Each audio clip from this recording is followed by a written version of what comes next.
What sorrow for you who buy up house after house and field after field, until everyone is evicted and you live alone in the land. What sorrow for those who get up early in the morning looking for a drink of alcohol and spend long evenings drinking wine to make themselves flaming drunk. They furnish wine and lovely music at their grand parties, lyre and harp, tambourine and flute, but they never think about Yahweh or notice what he is doing. What sorrow for those who drag their sins behind them with ropes made of lies, who drag wickedness behind them like a cart.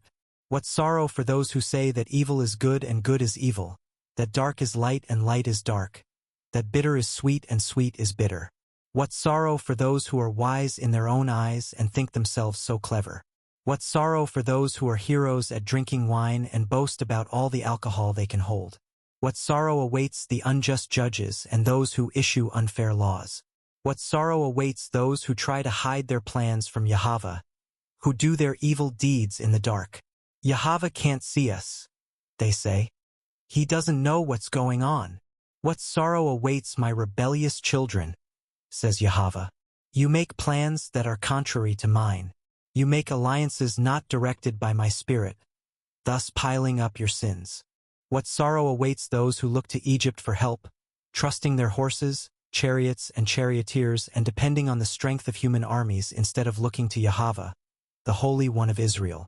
What sorrow awaits you Assyrians, who have destroyed others but have never been destroyed yourselves. You betray others, but you have never been betrayed. When you are done destroying, you will be destroyed. When you are done betraying, you will be betrayed.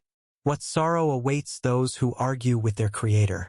Does a clay pot argue with its maker? Does the clay dispute with the one who shapes it, saying, "Stop, you're doing it wrong"? Does the pot exclaim, "How clumsy can you be? How terrible it would be if a newborn baby said to its father, 'Why was I born?' Or if it said to its mother, 'Why did you make me this way?'" This is what Yahweh says, the Holy One of Israel and your Creator. Do you question what I do for my children? Do you give me orders about the work of my hands? I am the one who made the earth and created people to live on it.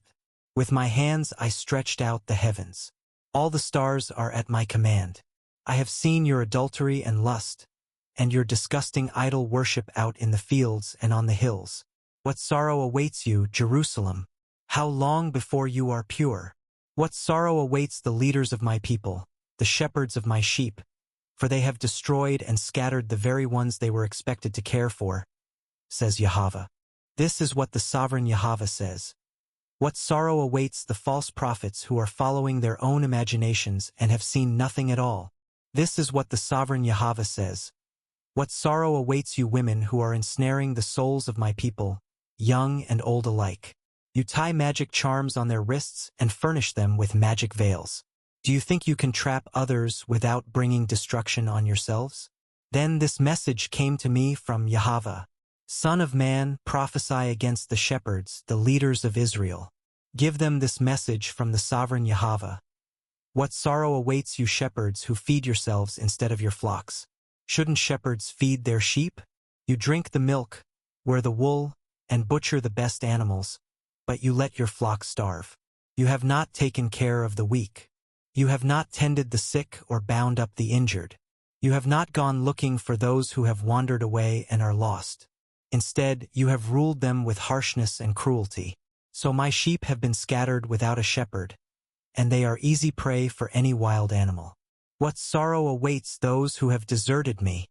Let them die, for they have rebelled against me. I wanted to redeem them, but they have told lies about me. What sorrow awaits you who say, "If only the day of Yahweh were here." You have no idea what you are wishing for. That day will bring darkness, not light. What sorrow awaits you who lounge in luxury in Jerusalem, and you who feel secure in Samaria. You are famous and popular in Israel, and people go to you for help. What sorrow awaits you who lie awake at night, thinking up evil plans. You rise at dawn and hurry to carry them out, simply because you have the power to do so. Wealth is treacherous, and the arrogant are never at rest. They open their mouths as wide as the grave, and like death, they are never satisfied. In their greed they have gathered up many nations and swallowed many peoples. But soon their captives will taunt them.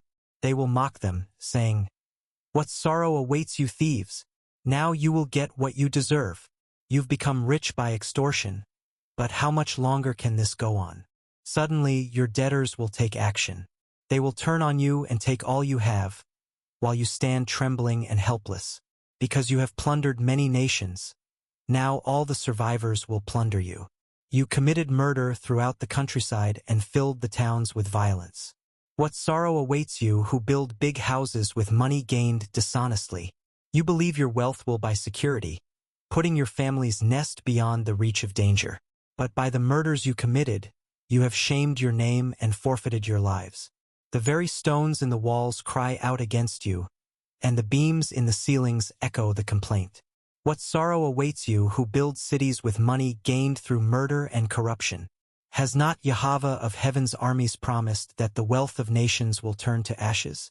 They work so hard, but all in vain, for as the waters fill the sea, the earth will be filled with an awareness of the glory of Yahweh. What sorrow awaits you who make your neighbors drunk? You force your cup on them so you can gloat over their shameful nakedness. But soon it will be your turn to be disgraced. Come, drink and be exposed. Drink from the cup of Yahweh's judgment, and all your glory will be turned to shame. What good is an idol carved by man, or a cast image that deceives you? How foolish to trust in your own creation, a God that can't even talk. What sorrow awaits you who say to wooden idols, "Wake up and save us." To speechless stone images you say, "Rise up and teach us." Can an idol tell you what to do? They may be overlaid with gold and silver, but they are lifeless inside.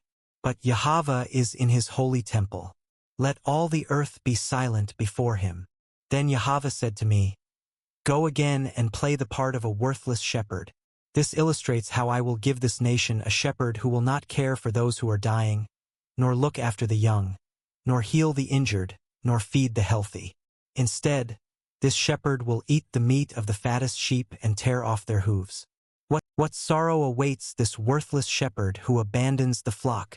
The sword will cut his arm and pierce his right eye. His arm will become useless and his right eye completely blind. What sorrow awaits you, Chorazin and Bethsaida? For if the miracles I did in you had been done in wicked Tyre and Sidon, their people would have repented of their sins long ago, clothing themselves in burlap and throwing ashes on their heads to show their remorse. What sorrow awaits the world, because it tempts people to sin. Temptations are inevitable, but what sorrow awaits the person who does the tempting? What sorrow awaits you teachers of religious law and you Pharisees, hypocrites, for you shut the door of the kingdom of heaven in people's faces. You won't go in yourselves and you don't let others enter either. What sorrow awaits you teachers of religious law and you Pharisees, hypocrites, for you cross land and sea to make one convert, and then you turn that person into twice the child of hell you yourselves are. Blind guides, what sorrow awaits you, for you say that it means nothing to swear by Elohim's temple, but that it is binding to swear by the gold in the temple. What sorrow awaits you teachers of religious law and you Pharisees, hypocrites, for you are careful to tithe even the tiniest income from your herb gardens, but you ignore the more important aspects of the law, justice, mercy, and faith. You should tithe, yes, but do not neglect the more important things. What sorrow awaits you teachers of religious law and you Pharisees, hypocrites, for you are so careful to clean the outside of the cup and the dish, but inside you are filthy, full of greed and self-indulgence. What sorrow awaits you teachers of religious law and you Pharisees, hypocrites, for you are like whitewashed tombs, beautiful on the outside but filled on the inside with dead people's bones and all sorts of impurity. What sorrow awaits you teachers of religious law and you Pharisees, hypocrites, for you build tombs for the prophets your ancestors killed, and you decorate the monuments of the righteous people your ancestors destroyed.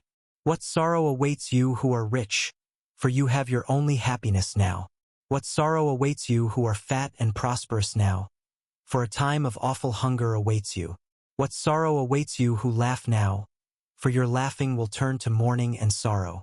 What sorrow awaits you who are praised by the crowds, for their ancestors also praised false prophets. What sorrow awaits you, Pharisees! For you love to sit in the seats of honor in the synagogues and receive respectful greetings as you walk in the marketplaces. Yes, what sorrow awaits you! For you are like hidden graves in a field. People walk over them without knowing the corruption they are stepping on. Yes, said Emmanuel. What sorrow also awaits you, experts in religious law! For you crush people with unbearable religious demands, and you never lift a finger to ease the burden. What sorrow awaits you! For you build monuments for the prophets your own ancestors killed long ago. What sorrow awaits you, experts in religious law! For you remove the key to knowledge from the people. You don't enter the kingdom yourselves, and you prevent others from entering. One day Emmanuel said to his disciples, "There will always be temptations to sin, but what sorrow awaits the person who does the tempting, for it has been determined that the Son of Man must die. But what sorrow awaits the one who betrays him." I say this because some unrighteous people have wormed their way into your churches, saying that Elohim's marvelous grace allows us to live immoral lives. The condemnation of such people was recorded long ago, for they have denied our only Master and Yahweh, Emmanuel the Messiah. So I want to remind you, though you already know these things, that Emmanuel first rescued the nation of Israel from Egypt, but later he destroyed those who did not remain faithful. And I remind you of the angels who did not stay within the limits of authority Elohim gave them but left the place where they belonged. Elohim has kept them securely chained in prisons of darkness, waiting for the great day of judgment. And don't forget Sodom and Gomorrah and their neighboring towns, which were filled with immorality and every kind of sexual perversion. Those cities were destroyed by fire and serve as a warning of the eternal fire of Elohim's judgment. In the same way, these people, who claim authority from their dreams, live immoral lives, defy authority, and scoff at supernatural beings. But even Michael, one of the mightiest of the angels, did not dare accuse the devil of blasphemy, but simply said, "Yahweh rebuke you." This took place when Michael was arguing with the devil about Moses' body. But these people scoff at things they do not understand. Like unthinking animals, they do whatever their instincts tell them, and so they bring about their own destruction. What sorrow awaits them! For they follow in the footsteps of Cain, who killed his brother. Like Balaam, they deceive people for money, and like Korah, they perish in their rebellion.